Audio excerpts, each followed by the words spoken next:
I became an orphan when I was 13. I was raised by my abusive grandfather until his death from an illness that everyone chalked up to be old age.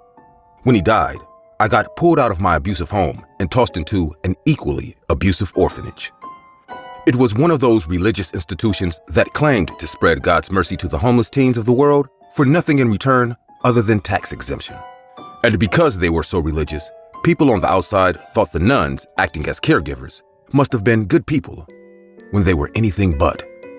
Whenever someone questioned them on anything, they would chastise them for not trusting in God and punish them. And by someone, I mean me. I was just about the only one who backtalked them on a regular basis, being the rebellious teen that I was. If the nuns were feeling lazy, they'd send me to bed without dinner.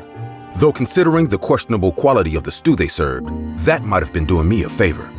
Almost every meal was a perpetual stew that had been boiling away in the same old iron pot for God knows how long, containing whatever ingredients they had on hand at the time. So the taste was questionable at best and utterly disgusting at worst. But if the nuns were bored or feeling like assholes that day, which is to say, most days, they'd also beat me up with a wooden stick or lock me in the supply closet for a day too. I became familiar with every nook and cranny of the orphanage supply closet during my time with them.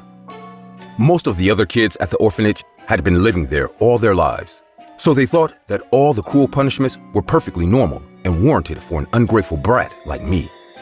They would sometimes beat me up after the nuns were done with me too, for good measure. The only exception was a girl my age named Mary. Like me, Mary had the chance to grow up outside the orphanage before being dumped there. She knew how fucked up the nuns were, but unlike me, was smart enough to keep her mouth shut and spare herself their hatred. Whenever I got beaten up by either nuns or other children, she'd help me tend to my injuries using whatever we had on hand. The other kids didn't like her much either and often roughed her up as well, though never to the same extent as me. I felt guilty whenever I saw her with bruises that she couldn't hide. The only reason the other kids picked on her was because she hung out with me. I would have understood if she ignored me to spare herself the treatment from others, but she stayed by my side even through the beatings our peers gave us. We became close, closer than the nuns caring for us would have approved of between two girls, if you catch my drift.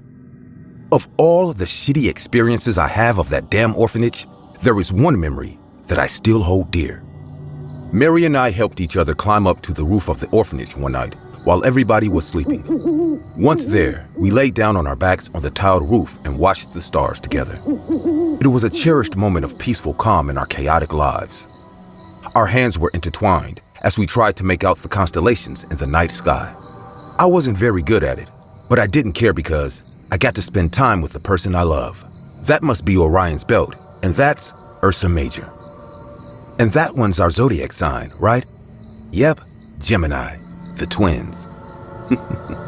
We look nothing alike, though. I'd say we're closer than twins, though. I felt her hand squeeze mine. In that instant, the world around me melted away. Our pasts didn't matter. Our futures didn't matter. Not even the stupid orphanage we were laying on mattered. All that mattered was the two of us being together. Have you ever thought about running away? More times than I can count. How do we do it then? Just you and me. A couple of screwed up little girls trying to make it in the world. I felt her grip on my hand tighten. That would be nice. It'll be hard for us to make a living for ourselves out there, though. Probably, but at least it'll be less terrible than staying here. After a long, heartfelt conversation, we finally decided to run away from the orphanage together. Our plan was to spend the next day secretly packing stuff we might need and sneak out that very same night. For the first time since my parents died, I felt something that could have been called hope. That feeling wouldn't last, though. We found out the next day that one of the other kids saw us sneaking back inside our shared bedroom the previous night and told the nuns about us. They put two and two together and realized that there must have been something going on between us. The nuns gave us both an earful about how we need to suppress our sinful lusts because it went against the will of God and all that is natural. After that, they beat us both black and blue with wooden sticks and separated us by putting me in the supply closet again and blocking the door with a chair. While they didn't like either of us, it was clear they considered me more the guilty party, thanks to all the time I backtalked them. The supply closet didn't have any windows, but I'd been locked in there so often that I had no trouble telling the time from inside. The orphanage wasn't very big, so it was easy enough to tell where everyone was by the sound they made. I heard the sound of metal spoons clanging against ceramic plates and knew that the other kids were eating dinner with the staff. And when the sounds stopped and were replaced by footsteps walking past me, I knew that they'd all gone to bed. It wouldn't have been the first time I was left to sleep in the supply closet overnight, but I couldn't help but worry about how Mary was doing. I made myself as comfortable as I could on the cold floor, like I'd done 100 times before, and waited to fall asleep. But before sleep could claim me, I heard the sound of the chair blocking the door being dragged away. I sat back up and stared at the door, expecting to see a nun come in. Instead, I gasped when I saw Mary on the other side. She looked more beaten up than I was, with one black eye and a bloody lip. And yet, she still smiled when she saw me. "Mary, what happened to you?" Some of the other girls roughed me up, but that doesn't matter now. "Come on, let's get out of this hellhole." She grabbed my wrist and tried to pull me out, but I resisted her pull. I wasn't quite done with the orphanage just yet. "Maggie, there's something I need to take care of here first." "What? Why?" "Well, we're going to need some supplies for a few days, right?" "Oh, right. I'll help you then." "No, there's no point in risking both of us. You go ahead and wait at the back gate. I'll be right behind you."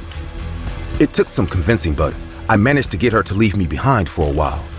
She kissed me on the last bruised part of my face and hurried out of the orphanage.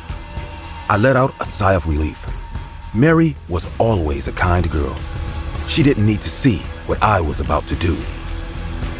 I walked to the back of the supply closet and pulled out a tiny box tucked away in the very corner. I had plenty of time to explore the supply closet during all the times I got locked inside it. It was only natural that I'd find the rat poison eventually. I had a lot of experience finding and using it after all. I grabbed the packet of rat poison and made my way to the kitchen. I opened the fridge where they kept the pot of perpetual stew and emptied the rat poison inside it. The tiny pellets disappeared, buried by all the other ingredients. When the stew is heated up to be served, they'll dissolve and become just another indescribable flavor in the mystery stew. Honestly, it was a good thing that the stew already tasted so bad as it was. When I poisoned my abusive grandfather, I had to add a little bit at a time so he wouldn't notice the taste. This time around, I could add the entire thing in and be done with it all. My only regret is that I never got to see those bastards at the orphanage choke on their own blood for what they did to me and Mary. But I guess knowing will have to be enough.